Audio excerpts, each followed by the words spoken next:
پوچھا ہے۔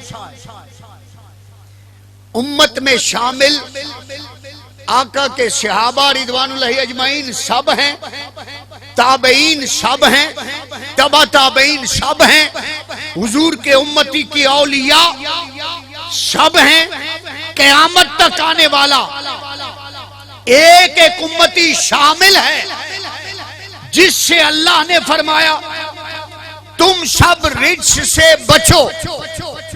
جب یہ کلام اس خالق نے فرمایا تو مطلب کیا تھا؟ سب نے بتایا، چونکہ وہ دونوں راستے بتا چکا تھا۔ فَهَدَيْنَاهُ النَّجْدَيْنِ، اس نے دونوں راستے ہدایت کر دیے، بتا دیے۔ فرمایا یہ نیکی کا راستہ ہے، یہ برائی کا راستہ ہے۔ فرمایا خبردار، فلاں برائی ہے اس کے قریب نہ جانا، فلاں گناہ ہے اس کے قریب نہ جانا، فلاں رجس ہے اس کے قریب نہ جانا۔ اللہ نے ساری امت سے کہا کہ تم برائی کے قریب نہ جانا، لیکن جب باری آئی ان پانچوں کی، رب نے ان سے نہیں کہا، برائی سے کہا اے برائی تو ان کے قریب نہ جا۔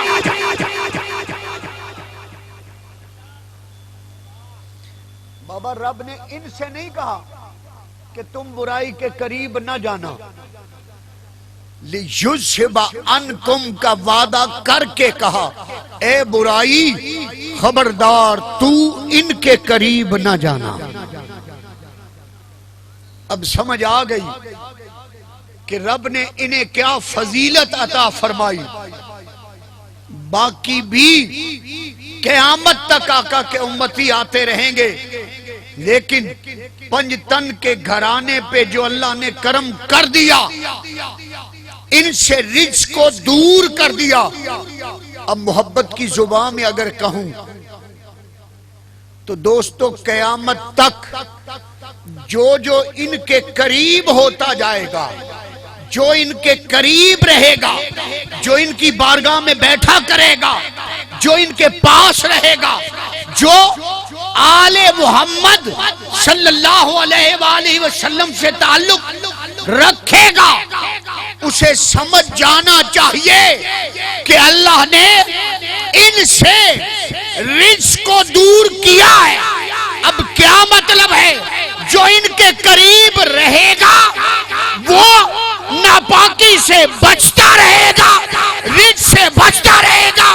جو ان کی بارگاہ میں بیٹھے گا، ان کی قربت میں بیٹھے گا، ان کی صحبت میں بیٹھے گا، ارے ناپاکی اس کے قریب نہیں آئے گی۔ کیوں کہ ان سے ناپاکی کو رب نے دور کر دیا۔ اس لیے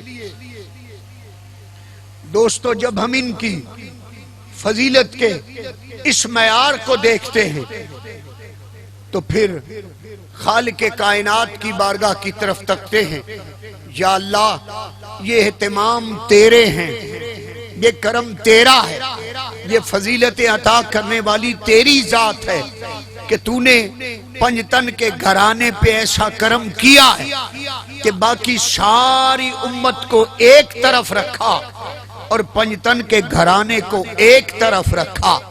ان پہ کرم تیرا ہے، اور کیسا کرم ہے قربان جاؤں۔ ان کا ذکر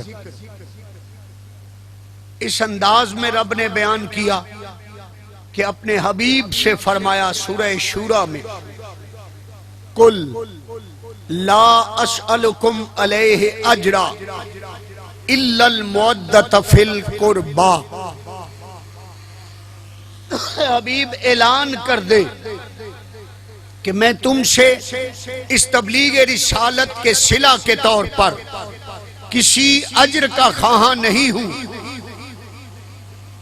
جب انکار کر دیا کہ میں تم سے کوئی اجر نہیں مانگتا، میں تم سے کوئی صلہ نہیں مانگتا، پھر فرمایا الا المودۃ فی القربى، ہاں اگر تم اپنا بھلا چاہتے ہو تو میرے قرابت داروں کے ساتھ مودت کرتے رہنا۔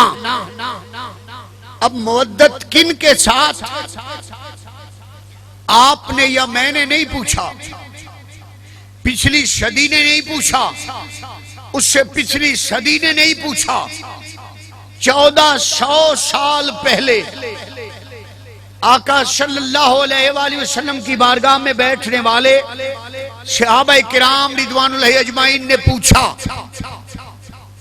یا رسول اللہ صلی اللہ علیہ وآلہ وسلم، آقا وہ آپ کے قرابت دار کون کون ہیں کہ جن کی محبت ہم پہ واجب کر دی گئی ہے؟ میرے آقا نے فرمایا میرے وہ قرابت دار 4 ہیں، ایک علی ہے، دوسری فاطمہ ہے، تیسرا حسن ہے اور چوتھا میرا حسین ہے۔ ان 4 کے نام کس نے لیے؟ سائیں نبیوں کے تاجدار نے لیے، صحابہ ہیں پوچھنے والے۔ ان 4 کی محبت کیا ہے؟ واجب ہے۔ آج تھوڑا سا واجب کا معنی اگر آپ کو بتاؤں تو میری محبت کہہ رہی ہے شاید کسی نے پہلے نہ بتایا ہو،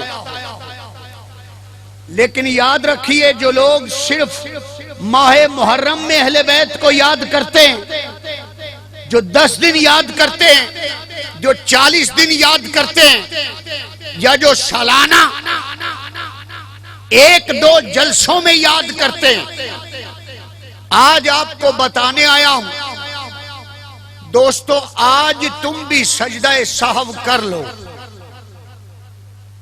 اور اپنے رب سے معافی مانگ لو۔ مولا تیرا حکم تھا انہیں ہر وقت یاد رکھو،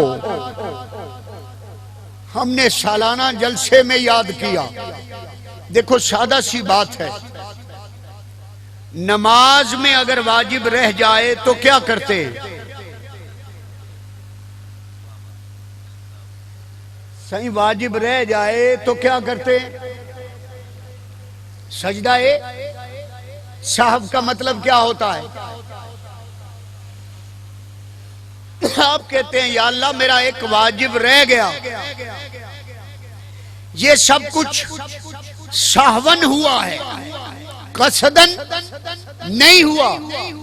مولا میں نے یہ عمل جان بوجھ کر نہیں کیا، میرے اللہ میں نے بھول کر یہ کر لیا، اب تیری بارگاہ میں بیٹھا ہوں، یاد آیا ہے میرا واجب رہ گیا تھا، سجدہ سہو کیا، کہا مولا غلطی ہو گئی مجھے معاف کر دے، رب نے معاف کر دیا، وہ نماز کا واجب تھا۔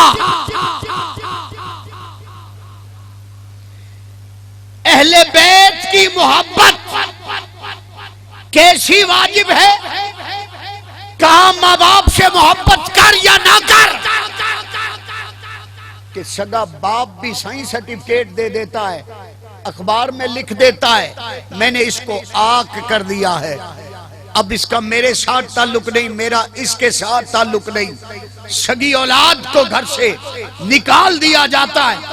سمجھ، تو اپنے ماں باپ سے محبت کر یا نہ کر، بیوی بچوں سے محبت کر یا نہ کر، اولاد سے محبت کر یا نہ کر، رشتہ داروں سے محبت کر یا نہ کر، اپنے بڑوں سے محبت کر یا نہ کر، اساتذہ سے محبت کر یا نہ کر، رشتہ داروں سے محبت کر یا نہ کر، کسی بھی کائنات میں رشتے سے محبت کر یا نہ کر، میرے رب نے فرمایا ان 4 سے پیار کر، ان سے محبت کر، کیوں کہ باقی محبتیں کسی سے تو کر یا نہ کر، لیکن ان 4 کی محبت تجھ پہ واجب کی گئی۔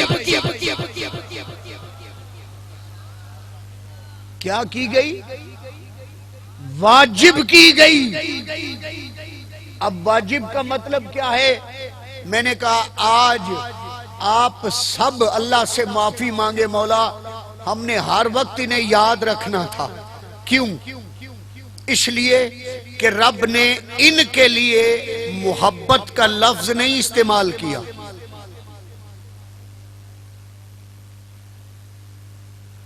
بابا اگر محبت ہی ہوتی تو فرق کیسے معلوم ہوتا؟ جیسے آپ کا بابا ایسے حسنین کا بابا، جیسے آپ کے ماں باپ ایسے حسنین کے ماں باپ۔ رب کو گوارا ہی نہ تھا کہ کسی رشتے میں بھی مثلیت آئے۔ کہا باقی ساری کائنات سے محبت ہے۔ میرے پاس وقت ہو تو میں آپ کو آیتیں پڑھ پڑھ کے بتاؤں۔ اللہ اپنے لیے بھی محبت کا لفظ استعمال کرتا، نبیوں کے لیے محبت کا لفظ ہے، ولیوں کے لیے محبت کا لفظ ہے، ہر رشتے کے لیے محبت کا لفظ ہے۔ کائنات میں محبت عام تھی، قیامت تک سب نے محبت کرنی تھی۔ محبت چونکہ عام تھی، میرے رب نے کہا لوگو یہ گھرانہ تو عام نہیں ہے۔ جیسے تم ایک دوسرے سے محبت کرتے ہو، یاد رکھو ان سے محبت نہیں، الا المودۃ فی القربى، ان سے مودت کرنی ہے۔ بابا محبت سے ہی گزارا ہو جاتا۔ تو میرے آپ سب بھائی بیٹھے ہیں، میں سنیوں میں ہی فضائل بیان کر رہا ہوں نا، کسی اور کے پاس تو نہیں۔ بابا میراث تو آپ کی تھی، اگر کسی نے چرا لی تو اس میں آپ غور کیا کریں کہ یہ فضائل کس کے ہیں، کون بیان کر رہا ہے؟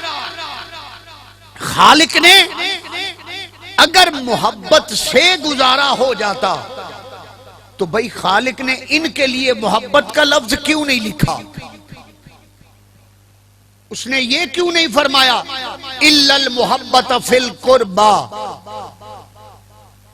میرے قرابت داروں کے ساتھ محبت کرتے رہنا؟ اللہ نے کیا فرمایا؟ محبوب اعلان کر، میرے قرابت دار اور ہیں، باقی ساری کائنات اور ہے۔ کیوں کہ میرے قرابت داروں کے ساتھ محبت نہیں، ان سے مودت کرو۔ اور محبت اور مودت میں فرق ہوتا ہے۔ یارو محبت میں جدائی گوارا ہے، لیکن مودت میں جدائی حرام ہے۔ محبت میں بندہ ایک دوسرے کے بغیر زندہ رہ لیتا ہے۔ بابا آپ اپنے والدین کو گھر میں چھوڑ کے آئے، بیوی بچوں کو چھوڑ کے آئے، محبت جدائی گوارا کر لیتی ہے، لیکن جو مودت والے ہوتے ہیں وہ جدائی برداشت نہیں کرتے۔ میں مثال دیا کرتا ہوں فرق سمجھانے کے لیے۔ دیکھو سمندر ہے، دریا ہے، پانی میں بہت سے جانور رہتے ہیں۔ مینڈک پانی میں رہتا ہے، لیکن آپ دیکھتے ہیں گلیوں میں خشکی پہ بھی ایسے پھدکتا پھرتا ہے۔ کچھوا پانی میں رہتا ہے، لیکن آپ دیکھتے ہیں کہ وہ خشکی پہ بھی چلتا پھرتا ہے، آپ کے سامنے کبھی ادھر جاتا ہے کبھی ادھر جاتا ہے۔ وہ خشکی میں بھی زندہ رہتا ہے، پانی میں بھی زندہ رہتا ہے۔ کئی جانور ہیں جو پانی میں بھی زندہ رہتے ہیں، خشکی میں بھی زندہ رہتے ہیں۔ لیکن دوستو مودت کا مفہوم سمجھاتی ہے مچھلی۔ جب آپ اس کو پانی سے جدا کرتے تو یہ مرنا تو گوارا کر لیتی ہے، زندہ رہنا گوارا نہیں کرتی۔ سائیں آپ نے مچھلی کبھی کھائی ہے؟ جی سردیوں میں پکڑتے ہیں نا، تو مجھے کوئی ایک بندہ اتنے بڑے مجمع میں سے بتا دے کہ اس نے مچھلی کو پانی سے جدا کیا ہو اور وہ زندہ رہی ہو۔